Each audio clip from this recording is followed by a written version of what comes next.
Perturabo, o Senhor do Vidro. Os primarcas do Império do Homem são as ferramentas do Imperador da Humanidade para a conquista brutal da galáxia, pois este sabia que nem todos aceitariam a sua visão para uma verdade imperial secular e ateísta. Desta forma, aqueles que não aceitassem seriam submetidos à força ou totalmente destruídos. E os primarcas do Império do Homem, apesar de seus muitos talentos e também misericórdia, estes eram generais e ferramentas brutais de extermínio e destruição nas mãos do Imperador da Humanidade para conquistar o seu sonho de unidade e um Império do Homem livre da religião. Todavia existiu um primarca que sofreu com a sua labuta e bem como seu propósito, a tal forma que a brutalidade de seu propósito o assombrou e ele não conseguiu vencer o ressentimento dentro de seu coração. Primarca da Quarta Legião, os Guerreiros de Ferro. Perturabo. O primarca da Quarta Legião caiu no mundo de Olímpia, um mundo formado por cidades-estados, cada uma com sua devida cultura, sistema de crenças, valores, política e exército. O primarca caiu nas montanhas e seus primeiros anos foram solitários. Este vagava pelas zonas rurais de Olímpia devido ao seu aprimoramento genético, também ficou conhecido como um lendário matador de feras gigante. Este foi encontrado pelos servos do tirano da cidade de Locus, Damecus, e este enxergou no primarca seus talentos e potencial para o futuro, pois este identificou os talentos do primarca para a engenharia, a arquitetura, a criação, a ciência, ao debate político e para a guerra. Logo, Damecus adotou o jovem primarca nas suas fileiras para ser tratado como se fosse seu filho, e este tentou se conectar emocionalmente para com o primarca e lhe demonstrou todo o afeto possível. Todavia, o primarca recusou tanto o afeto de Damecus quanto o de seus irmãos adotivos, somente aceitando o afeto ou gostando de estar na companhia da sua irmã Calliope. Logo, o primarca cresceu e superou todos os seus tutores em todas as matérias em que ele foi ensinado, e assim o primarca começou a travar a guerra contra os rivais de seu pai adotivo, e assim com o objetivo de terminar todas as guerras do planeta, para que então a população de Olímpia pudesse usufruir de uma era de paz, de prosperidade e de razão, pois este detestava a religião e todas as suas formas de pensamento. Logo, o primarca entendeu pelo seu brilhantismo que ele não era uma coisa feita naturalmente, pela natureza ou a criação, e que ele tinha sido criado e moldado. Porém, a natureza específica da sua criação ainda não lhe era sabível. O Damecus começou a fazer alianças com outras cidades-estados rivais, e aqueles que não se sujeitassem a ele sofreriam a ira do filho adotivo de Damecus. Este lutou contra os exércitos das cidades-estado e logo ficou claro sua habilidade contra cercos, e assim ele venceu todas as guerras. Nesse momento é dito que o Imperador da Humanidade chegou em Olímpia e reconheceu em seu filho justamente um dos 20 primarcas criados para comandar as legiões na Grande Cruzada, justamente para eliminar a religião, a superstição e trazer uma era de iluminação, razão, paz e prosperidade. Logo, o primarca escolheu seu nome e, diferente de todas as tradições de Olímpia que um filho da nobreza escolheria um nome baseado nos heróis das antigas lendas do planeta, este escolheu um nome que só ele sabia o seu significado, que era Perturabo.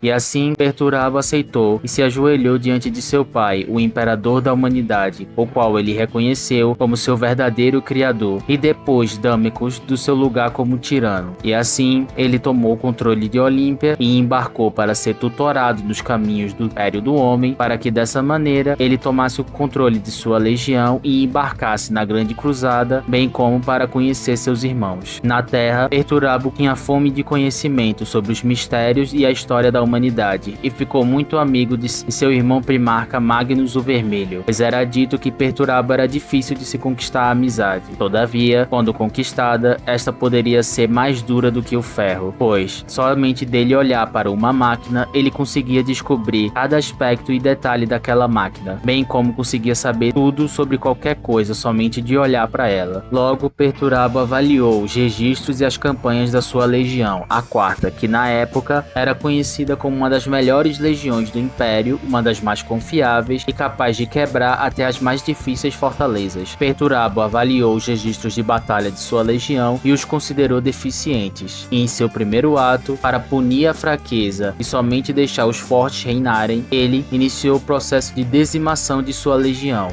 A cada 5 Astartes teria que morrer para corrigir a falha brutalmente, pois Perturabo era totalmente contra a fraqueza e a desobediência, bem como pela a falta de disciplina. Dessa maneira, Perturabo remodelou a legião para justamente ser uma legião mais eficiente e ele a nomeou como os Guerreiros de Ferro, pois estes seriam feitos de ferro tanto por fora quanto por dentro, pois o primarca da Quarta Legião não admitia fraqueza, e assim a Quarta Legião cresceu sob o comando de seu primarca. Todavia, o ressentimento, o ódio e bem como a falta de amor começou a se destacar na Quarta Legião, pois estes começaram a ver seus aliados mortais como meras ferramentas para a destruição dos cercos, e nada mais do que isso. Por isso sacrificavam os soldados da Guarda Imperial como um Astarte sacrifica o seu bolter quando este já não serve mais. E Perturabo começou a ter uma fama de que, apesar de brilhante, extremamente complicado de se trabalhar, e um homem que não ligava para nada nem ninguém que não estivesse de acordo com a sua fria razão e lógica implacável. Logo, Perturabo foi nomeado como Senhor do Ferro, aquele que tinha uma determinação tão implacável e dura como o próprio ferro, que não descansaria até ver a mais difícil fortaleza cair sob seus pés, e sua legião seguiu o exemplo de seu primarca. Todavia, começou a crescer um grande ressentimento no coração de Perturabo para com a legião de seu irmão, o Galdorn, pois este via que sua legião e ele eram mandados para os trabalhos mais sanguinários, brutais e difíceis da campanha da Grande Cruzada, enquanto a legião de Dorne era mandada para as zonas de guerra mais brandas. E assim Perturabo começou a se ressentir disso, pois via na sua visão que ele e sua legião trabalhavam muito mais duro do que a legião de Dorne, mas não recebiam um devido reconhecimento do seu pai, o imperador, que nomeou Dorne como pretoriano da terra, título o qual o colocou bem acima de Perturabo na visão de seu pai. Nesse caso, Perturabo começou a se ressentir bastante de Dorne e criar uma rivalidade brutal entre ele e seu irmão primarca da Sétima Legião. Todavia, Dorne, apesar da sua visão séria e postura sempre formal, tinha a capacidade de ser maleável. Logo, essa visão de mundo afetou profundamente o seu relacionamento com sua legião, pois este, como enxergava tudo sob uma ótica fria e brutal da lógica, este também estendeu sua visão para seus filhos, os quais ele não via problema algum em sacrificar para atingir os objetivos da campanha. E por negar aos seus filhos o amor, o afeto, estes também cresceram em ressentimento para com os outros, tratando seus aliados mortais da mesma forma, pois Perturabo rejeitava as questões do amor e do afeto, assim como rejeitou o amor e o afeto da sua família adotiva, e tratava todos como se fossem ferramentas descartáveis, somente importando para ele quando estes o ajudavam a atingir seus objetivos, e nada mais do que isso. Ele desprezava o amor, o afeto, mas queria coisas provenientes disso, como o reconhecimento e a elevação dada pelo seu pai, só que isso nunca veio. E assim o coração do Senhor do Ferro se fechou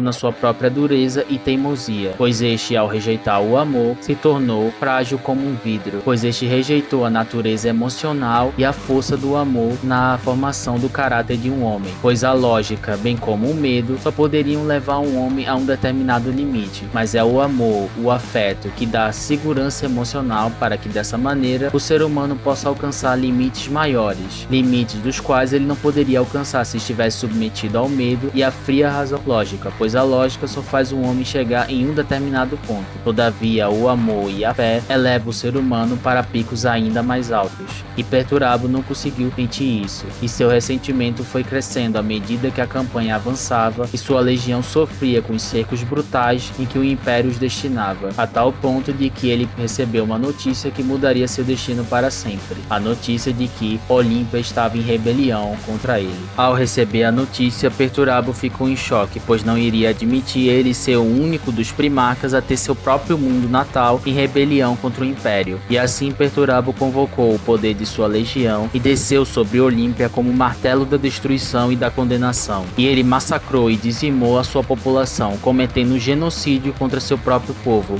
pois a população de Olímpia sofreu para manter os números da legião de Perturabo, pois, devido à alta mortalidade dos seus filhos, gerações inteiras do planeta se perderam para manter os números de sua legião, e assim cresceu-se a revolta pela dor das mães por perderem seus filhos, dos pais por perderem a juventude e a crise populacional do planeta. Perturabo massacrou sua população, pois não admitia que a sua população, seu próprio povo, se voltasse contra ele, e este foi confrontado pela sua irmã Calliope. Calliope argumentou a frieza e a indiferença de Perturabo para com seu povo, bem como com a sua rejeição para com o amor e a alegria tornou ele distante e fraco. Perturabo, em contrapartida, argumentou que a natureza do homem era caótica e que ele imporia a ordem construindo uma nova Olímpia e consertando essa falha no design humano. Todavia, Alíope argumentou que nenhum tirano conseguia nada pela indiferença e que as pessoas não poderiam ser forçadas a seguirem um ideal. Todavia, Perturabo não escutou sua irmã, mas esta também argumentou sobre seu ressentimento para com seu pai. Na verdade, o imperador estimava bastante Perturabo, pois era justamente porque ele confiava no seu filho e o mandava para os cercos mais difíceis, pois sabia que ele tinha a motivação e a força necessária para ter o trabalho feito. Porém, Perturabo argumentou que seu pai não o valorizava, e bem como argumentou contra o imperador e contra a natureza da humanidade, afirmando que ele era muito mais elevado. Todavia, sua irmã então argumentou seu ponto final, de que Perturabo, nas suas campanhas, sempre tomava as decisões mais difíceis,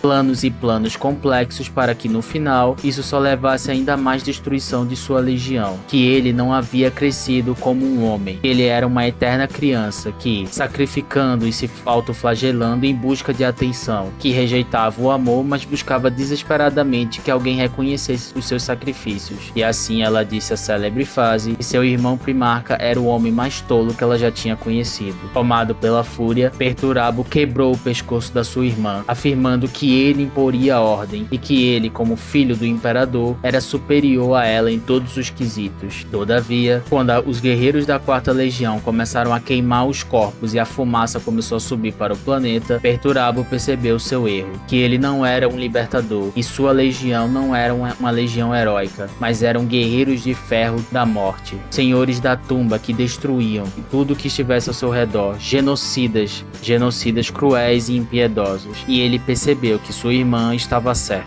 Ao perceber isso, a raiva, a amargura e a depressão tomaram conta de Perturabo, bem como o medo da repressão do imperador. Todavia, nesse momento, seu irmão Primarca, Horus, já corrompido pelo caos, veio até ele e o consolou, afirmando das mentiras do imperador em relação à verdade imperial e que ele colocaria os recursos necessários para a reconstrução de Olímpia, consolando Perturabo e dando a ele o reconhecimento que ele tanto buscou. E assim Perturabo se aliou com a causa dos traidores, e foi o martelo de guerra da rebelião para chegar até o cerco da terra, onde ele, sob o comando das legiões traidoras, atacou os muros do Palácio Imperial contra seu irmão arquirrival Rogaldorn, que só tinha o comando de 3 legiões, a sua própria, a dos Anjos de Sangue de seu irmão Sanguíneos e os Cicatrizes Brancas de seu irmão Jagatai Khan, bem como o auxílio de Vulcan e de outras forças menores dos legalistas. O cerco durou meses, e Perturabo conseguiu quebrar uma das últimas muralhas do cerco do palácio, o Palácio Imperial. Logo, ele saiu do cerco, pois se sentiu desprezado e manipulado por Horus, como demonstrar preferência pela Guarda da Morte e seu irmão Mortarion no ataque final ao palácio. E assim, vendo que sua legião estava sofrendo cada vez mais com os números, percebendo que os traidores não eram melhor do que o Império, este se retirou do cerco e deixou Horus à sua própria sorte. E no final da heresia, este desafiou Rogaldorn para uma batalha na Gaiola de Ferro, onde esta seria a batalha definitiva para definir quem era o melhor entre ele e Rogal. Dorne, já abalado emocionalmente com o enterramento do imperador, aceitou a batalha, porém sua legião foi massacrada pelos guerreiros de ferro. Todavia, com a chegada de seu irmão Roboute Guilliman, Perturabo recuou para o Olho do Terror, e ali ele ascendeu como príncipe demônio do caos, admitindo então e usando o caos como ferramenta e se entregando à sua amargura e depressão pelos seus atos para com sua irmã. E ainda assim, o martelo da Olímpia, como Perturabo ficou conhecido, ainda está no Olho do Terror, aguardando e se preparando para seu retorno triunfante contra o Império que tanto o tratou mal.